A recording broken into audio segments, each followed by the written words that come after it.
नमस्कार दर्शक बंधु सब्सक्राइब करंतु हमर ए ओडिया क्विक अपडेट चैनल टी एंड प्रेस करंतु ए घंटी चिन्हटी को ताकि आज परी निर्वाचन प्रत्येक टेक्निक खबर सबुठु प्रथमे आपण जानिबे। आज मु आपण को मुख्यमंत्री नवीन पट्टनायक एमिति एक देथिबा प्रतिश्रुति विषय कहिबी जहा सुनिले आपण को विश्वास हबनी। आज्ञा हाँ दर्शक बंधु आज संबलपुर जिलार कुचिंडा विधानसभा निर्वाचन मंडली रे प्रचार करिसेंती नवीन बाबू। एठारे से दलीय प्रार्थींकर पाई भोट मागिबा सह केंद्र उपरे मध्य खूब बर्षिचंती। केंद्र सरकार उपरे तगड़ा आक्रमण करी नवीन बाबू कहिसेंती कि केंद्रर बड़ बड़ नेता निर्वाचन समय ओडिशा आसुछंती किंतु फाइलिन हुड़हुड़ तितली एवं मरुड़ी समय कुआडे जाइथिले बोली से प्रश्न करिसेंती।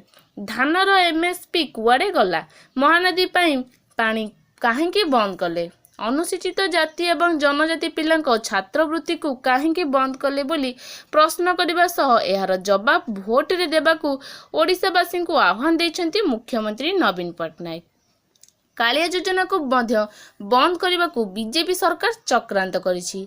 40 लाख चाषी यार सुफल पाइछंती।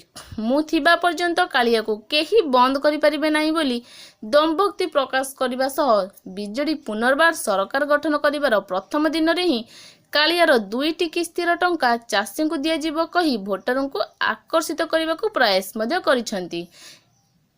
आहुरी मध्य कहिछंती कि मिशन शक्ति माँ मानकू आमे 5000 कोटी टंकार बेपार देबाकू संकल्प नेइछु एवं महिलांक चिकित्सा निमंते राज्य सरकार 10 लाख टंका प्रदान करिवे जहाँकि केंद्र तुलना रे 2 गुणा बोली कहिछंती नवीन।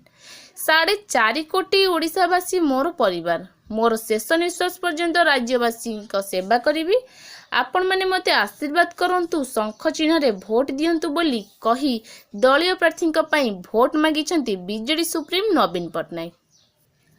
तेबे दर्शक बंधु मु आशा करुछि आपण माननकु एही प्रतिश्रुति एंड भिडियोटी मते निश्चय भल लागिथिबो। तेबे गोटे छोटिया लाइक टे करंतु एंड फटाफट शेयर कर दियंतु।